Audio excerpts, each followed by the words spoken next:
Well, today, this is our last page of notes for chapter 24 through 26 on South Asia, Unit 8.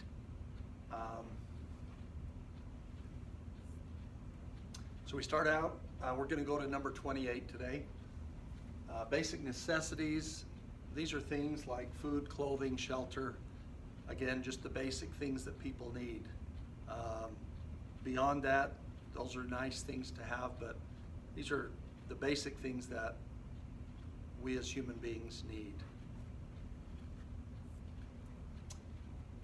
South Asia is home to 27% of the world's population, and when you combine that with China, then you have close to half the world's people living in this region. However, they do live on less than 3% of the world's total land area. So most of these areas, as you can see in these pictures, they are quite crowded, very densely populated. A couple of interesting pictures, this one especially about the train. You would never see that in the United States. For them to allow that, I mean, if their thinking is, well, if you want to jump on and hitch a ride, that's fine, but if you fall off and die, then that's your own fault. In our country, of course, somebody would be sued if that happened.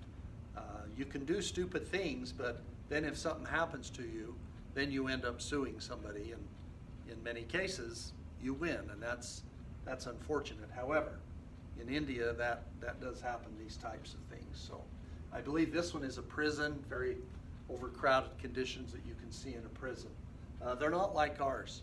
I read something the other day, how this person said, I'm going to send my parents, my mother or father, to prison. They get 3 meals a day. They have their own room, or they only have to share with one other person. They have health care. They have libraries, all kinds of opportunities. But in a rest home, and it's free. In a rest home, they're paying for it. The care is sometimes not the greatest, so kind of an interesting thing. Apparently in India, if you're a prisoner, obviously they don't worry too much about you. Illiteracy, I think we've talked a little bit about it. The inability to read or write, to read and write.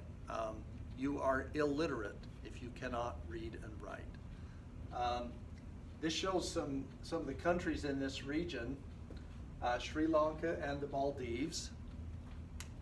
They have 98% for both boys and girls. Sri Lanka, 95 and 96. In fact, theirs is a little higher for girls. India, it's higher for boys. 84 to 80 or 68%. Nepal, Pakistan, and Afghanistan, boys are higher. Notice Afghanistan though, 51 versus 18. Solutions to the population explosion.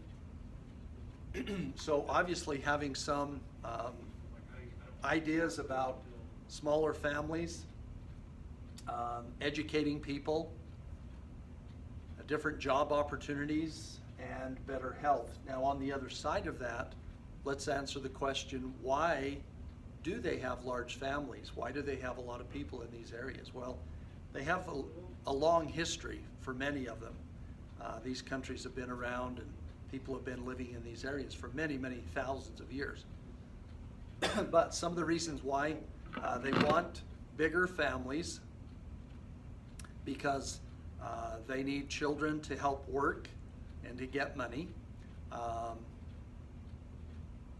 They want children to take care of them in their older age.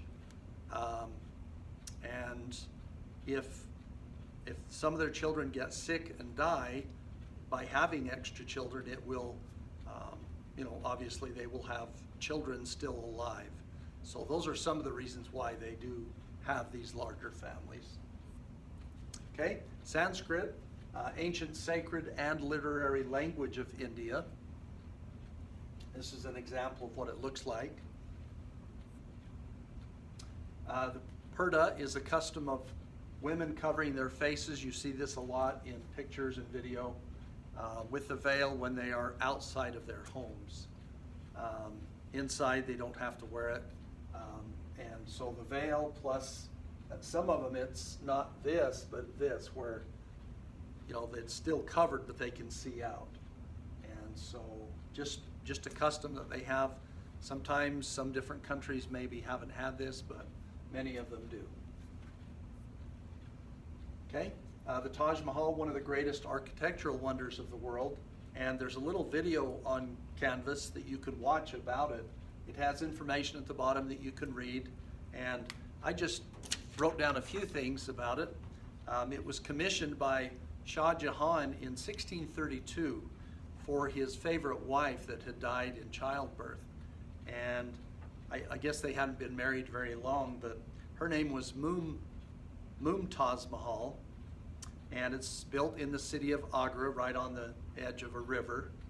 About 20 to 22,000 workers it took to build it over, I don't quite remember how many years, and 1,000 elephants to move and bring some of the material in. It is considered one of the new or 7 wonders of the world currently, because the ancient wonders, there's only one of those that exists, but this is a list of the ones that are still here. 7 to 8 million visitors every year, and in today's money, it would cost $827 million to build that structure. And one thing that I think is one of the most interesting about the Taj Mahal,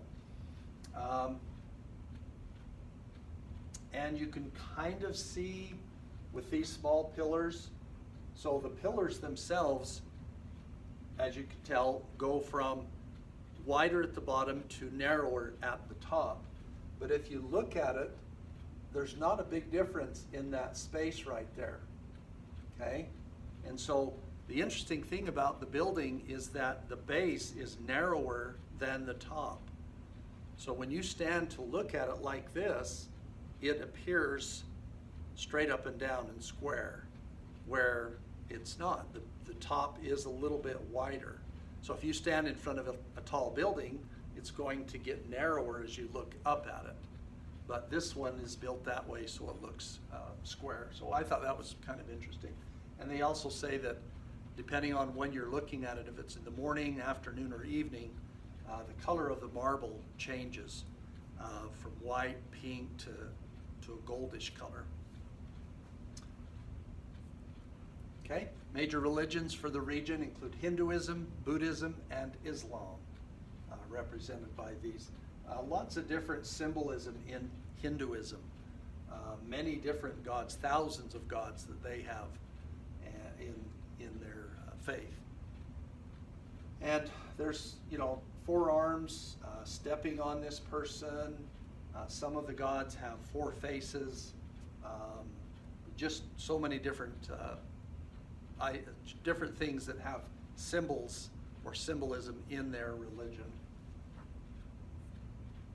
Okay, so as I mentioned on the test, one of the pages will be the map section. And this is what I would like you to know for that map section. And yes, I would like you to write these down. So here's the 7 countries with their capitals, okay? Some of you missed this one, the little dotted area next to India on the southwest. So it is a country. So make sure you know that one. 3 bodies of water, and then these physical features. That's what I would like you to know. It's 20 points for that page of the test. So study that, write things down. So the next B-Day class won't be until, so today would be the 7th. It would be the 16th of April. On a Thursday after we get back from our spring break. And I'm not going to plan our test until the 21st of April. So that's actually 2 weeks from today for our test. So I'll tell you next time what I would like you to do for that day. So thank you.